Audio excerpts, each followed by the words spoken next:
Salut à toi et bienvenue sur cette nouvelle vidéo. Moi c'est Pep, si tu ne me connais pas, je vis du e-commerce depuis 3 ans et je partage avec toi mes tips. Bon, aujourd'hui, suite directe de la précédente vidéo qui est la deuxième d'une série que j'ai envie de nommer Fuckzuki. Place au sujet. Tiens-toi bien car ça va être du lourd. On va parler des différences entre Taboola et Outbrain. Mais je vais également te montrer comment prendre en main la plateforme afin de pouvoir lancer ta première campagne. Commençons par Taboola. Si tu es habitué à Facebook, tu vas être ravi de voir que l'interface est très similaire. Très simple à prendre en main, tu seras comme un poisson dans l'eau, bien loin de Google Ads, qui est clairement une usine à gaz au début quand on débute. La grosse différence avec Facebook, c'est qu'en natif, toutes les publicités sont contrôlées sérieusement avant la publication. Une fois acceptées, elles ne seront jamais bloquées. Pas comme Facebook qui accepte rapidement puis qui te banne disant que tu n'as pas respecté les règles. Enfin, la blague des Zookie. Ton algorithme accepte et puis qu'il me banne, n'importe quoi. Bon bref. Le désavantage de ce type de vérification, c'est qu'il peut prendre énormément de temps, parfois même une semaine. Là, Taboola marque un point par rapport à Outbrain, les vérifications ont tendance à être plus rapides, compte 24 à 48 heures, contre 3 à 7 jours en moyenne pour Outbrain. Passons à Outbrain. Comme Taboola, la plateforme est assez facile à prendre en main, je dirais un poil plus complexe, mais ne t'en fais pas, je vais me répéter encore une fois, mais Google Ads c'est clairement une usine à gaz comparé à ça. Le gros point positif à Outbrain est ses publishers. Alors qu'est-ce qu'un publisher? Les publishers sont des sites qui acceptent que Taboola, Outbrain ou autres diffusent leur publicité sur leur page. Donc comme je disais, Outbrain a des contrats avec des très bons publishers tels que MSN.com pour le marché US. L'autre avantage de Outbrain par rapport à Taboola est que le ciblage est très précis. En effet, Taboola a tendance à diffuser notre publicité dans des pays non sélectionnés, donc de montrer ta publicité sur des mauvaises audiences. Passons maintenant sur mon écran afin que je puisse te montrer comment lancer ta première campagne native. Mais avant, comme d'hab sur le YouTube Game, je t'invite à liker, t'abonner et activer la cloche de notification. Bon, c'est dit, let's go pour la suite. Donc voilà, une fois que tu es enregistré sur Taboola, la première campagne est lancée, donc ça là tu la kills, c'est comme sur Google Ads, tu es obligé de créer une première campagne pour pouvoir démarrer ton compte, donc ça là tu la kills. Ensuite tu arrives sur ton dashboard, donc le dashboard c'est un peu comme sur Facebook, tu vas voir c'est très similaire. Donc là on a sur la première colonne c'est un peu l'analytics, donc c'est là où tu vas voir un peu toutes les datas de toutes les campagnes, donc on va passer ça, on va pas aller plus loin. Ensuite on arrive sur la colonne campagne, donc la différence entre Facebook et Taboola, c'est que en fait sur Facebook t'as ta campagne, ensuite dans ta campagne t'as tes différents assets, ensuite dans tes différents assets t'as tes créatives. Et sur Taboola c'est pas comme ça, donc la campagne en gros ça va être tes intérêts que tu vas cibler, et sur tes intérêts ensuite t'as tes créatives, donc tes ads. Donc tu vas vite comprendre quand on va créer une campagne comment que ça se passe. C'est un peu différent, et aussi tant qu'on est sur l'histoire des adsets, sur Facebook quand tu vas par exemple tester un produit, tu vas créer une campagne avec 5 à 10 intérêts différents en rapport ou pas, parce que tu peux faire du broad maintenant, de l'algorithme est tellement performant que tu fais du broad et au final ça marche même mieux que de cibler un intérêt spécifique. Là en fait sur Taboola et Outbrain c'est la même chose, tu vas comprendre dans la prochaine vidéo. Tu vas pas cibler des intérêts, tu vas juste cibler ton audience, donc c'est-à-dire femmes, hommes, âge, etc. Pays bien sûr. Mettre un bid, donc tu es obligé de mettre un bid, et surtout tu vas diviser donc une campagne pour tout ce qui est smartphone, une campagne pour tout ce qui est desktop, et ensuite tu lances, et c'est par la suite après 3 jours que tu vas pouvoir optimiser et diviser par intérêt, et surtout voilà, pas vraiment surtout mais également par site, donc par publisher. Tu vas comprendre quand on va aller plus loin dans la vidéo, tu vas comprendre, mais en gros tu lances tout en automatique. À l'exception que tu vas juste diviser par smartphone, et donc une campagne smartphone, une campagne desktop, et c'est tout, tu vas pas plus loin. Et si tu cibles différents pays, par exemple si tu es sur un produit anglophone, tu vas diviser par pays aussi, comme sur Facebook quoi. Tu vas pas cibler tous les mêmes pays dans une campagne, personne ne fait ça. Bon bref, ensuite tu arrives sur la campagne ads, donc là ça va être tous tes ads, tu vas pouvoir analyser quel ad c'est le plus performant, donc tes créatifs, quand je parle d'ads c'est les créatives,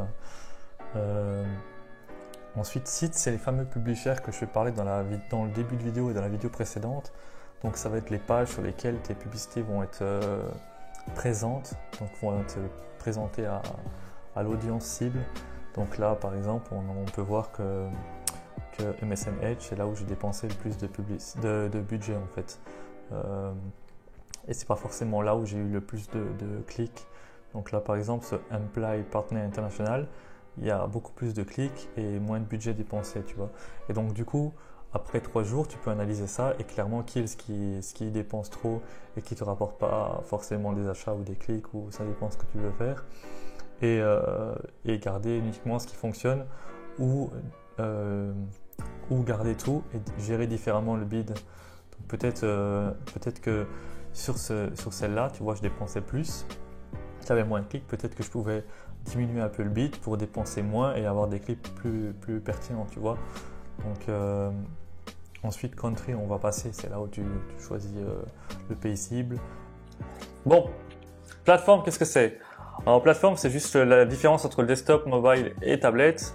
Il n'y a pas grand chose à dire là-dessus, à l'exception juste que sur Facebook, tout est automatisé. Donc en gros, l'algorithme, il gère lui-même tout ça, et au final, tu te rends compte que les utilisateurs sur smartphone sont plus pertinents.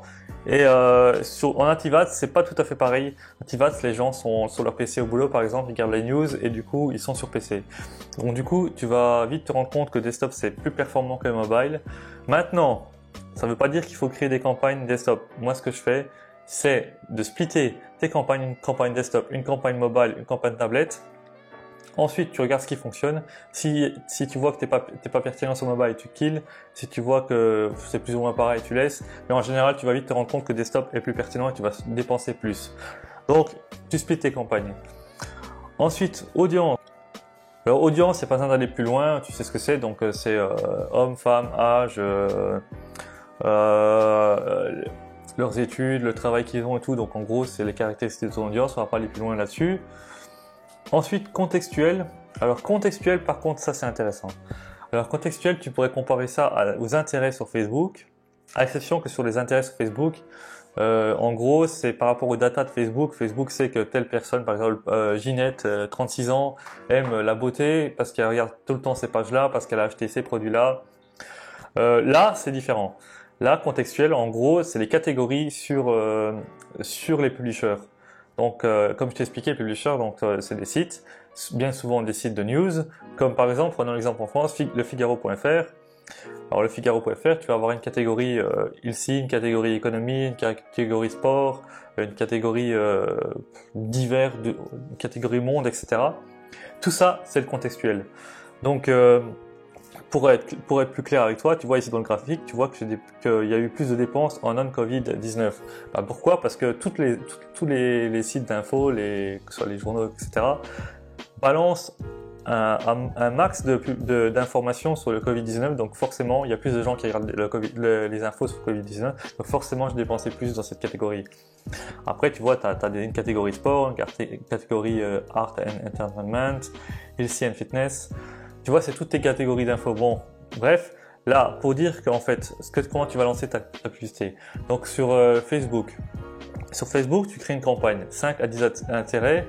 Ensuite, tu kills ce qui fonctionne pas, tu dupliques ce qui fonctionne et tu recherches d'autres intérêts. Et au final, tu te rends compte que le gros fonctionne même mieux sur Facebook parce que son algorithme est performant. En fait, sur Taboola, c'est un peu différent. Tu vas pas créer 5 à 10 intérêts ou contextuels, on pourrait nommer ça ici. Tu vas tout mettre en automatique, tu vas pas te prendre la tête avec ça. Et ensuite, tu vas pouvoir analyser ici là où tu dépenses le plus, là où tu as le plus de clics, là où tu as le plus d'achats. Et en gros, tu vas killer ce qui fonctionne pas et garder ce qui fonctionne et créer d'autres campagnes. Donc par exemple, là on pourrait, admettons, là on voit que par exemple le Covid-19 on dépense beaucoup, ben forcément on va peut-être créer une campagne juste avec Covid-19, tu vois. Enfin, il faut analyser un peu plus que ça, mais en gros, ça serait ça, tu vois. Après, il faut aller plus loin, il faudrait voir là où on a été rentable. Ça se trouve, on dépense beaucoup dans le Covid-19, mais au final, il y a des personnes qui achètent. Donc, ça vaudrait pas le coup. Alors, peut-être qu'on dépense pas trop en art and entertainment, mais on a beaucoup de gens qui achètent. Et donc, du coup, c'est là qu'il faudrait créer une campagne là-dessus. Ensuite, sur chaque campagne, le mieux ce serait de régler le bid différent pour voir, parce que par exemple, là, notre Covid-19, on a dépensé beaucoup. Peut-être que les clics sont pas pertinents, peut-être qu'en diminuant le bid, on serait plus pertinent et on aurait des meilleurs résultats. Donc c'est pour ça qu'après avoir laissé tourner ta publicité 3-4 jours, le mieux c'est d'analyser et de splitter tes campagnes en différents contextuels.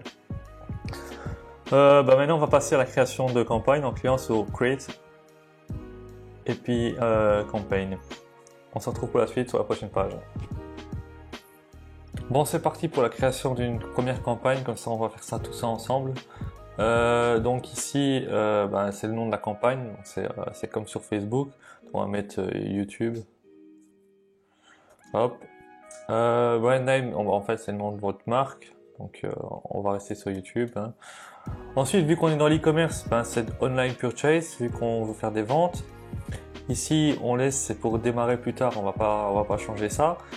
Days and hours, en fait, ça sert à pouvoir programmer sa campagne, donc elle fonctionne qu'à certains moments de journée. Alors c'est vraiment intéressant dans le sens où la plupart des gens, par exemple, une personne qui va regarder une page de news à 7 h au matin et qui doit partir bosser, il n'aura pas forcément envie d'acheter derrière. Et du coup, vous aurez payé le clic parce que en publicité native, on paye le clic comme sur Google, pas comme sur Facebook. Et au final, vous aurez fait aucune vente derrière.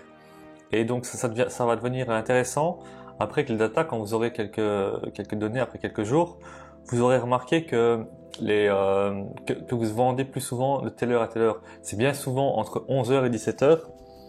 Et donc du coup, ce serait intéressant de créer une campagne indépendante où vous mettrez un horaire spécifique du lundi au vendredi, par exemple de 11 h à 17 h.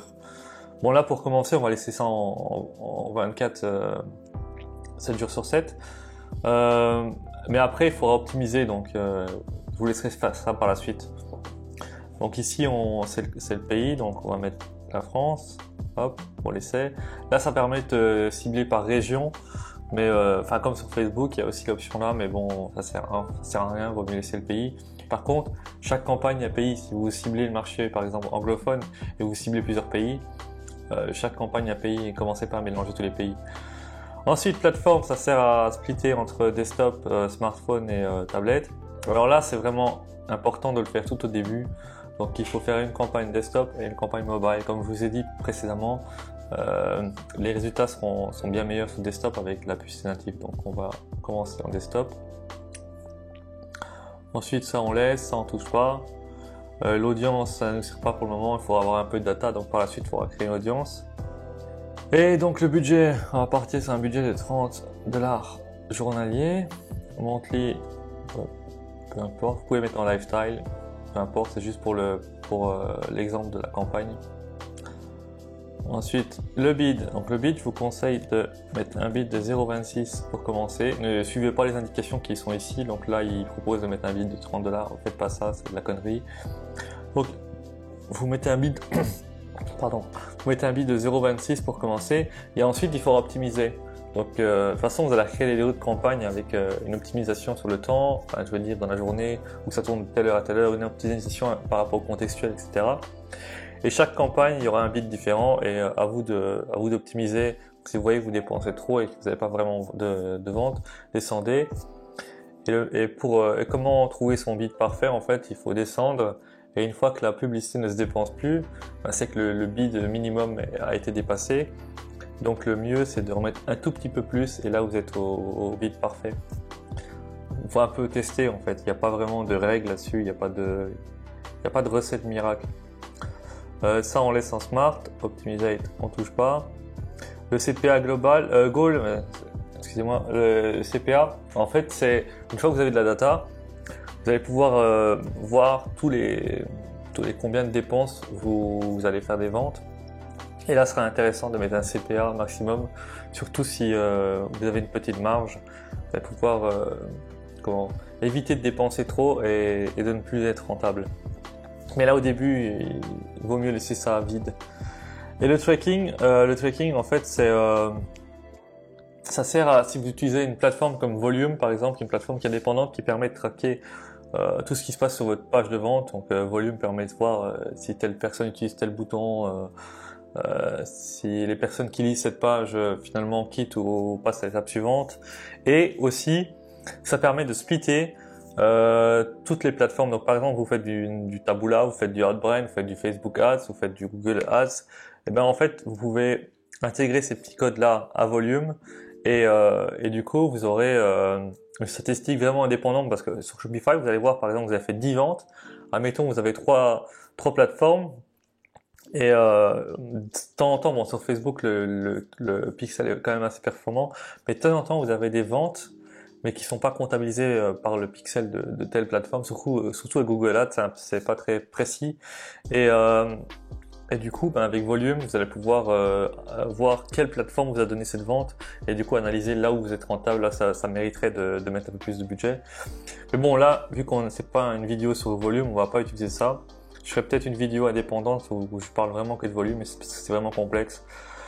Ensuite, on passe à l'Ads. Donc, voilà, on est sur la page de création d'Ads, donc de créative. Pardon. Donc, là, on vous a laissé en variation. Ça permet à laisser le choix à Taboola Ads de mettre la première créative, la seconde, la troisième. En fait, il va optimiser lui-même. Donc ça, le mieux, c'est de laisser ça comme ça. Ensuite, là, vous avez le choix de choisir une précédente campagne qui est déjà créée. Bon, on va rester sur notre campagne YouTube juste pour le fun, pour essayer. Là, c'est forcément votre page de vente. Donc, le problème, c'est que si je mets rien, je pense qu'il va me bloquer. Donc, on va mettre un lien. Hop, voilà. Ensuite, le headline, c'est votre pitch que vous allez mettre sous la créative. Donc, c'est le titre de la vidéo qui va permettre d'avoir une accroche. Donc, hop, on va mettre connerie, YouTube, c'est formidable. Hop. Le call to action. Là, vous mettez ce que vous voulez. Moi, je vais mettre learn more. Le mieux, c'est d'avoir 3 headlines et 3 images pour les créatives. On va mettre tuto sur YouTube. Bon, c'est juste pour l'exemple, hein. Hop. Ensuite, les créatives. Donc, il y a un format spécifique. Donc, on va mettre. Donc, il y a un format spécifique, c'est 600 par 400. De toute façon, quand vous mettez pas le bon format, ils vont vous dire ici, ils vont vous mettre que le format ne correspond pas, ils vous mettront le format accepté.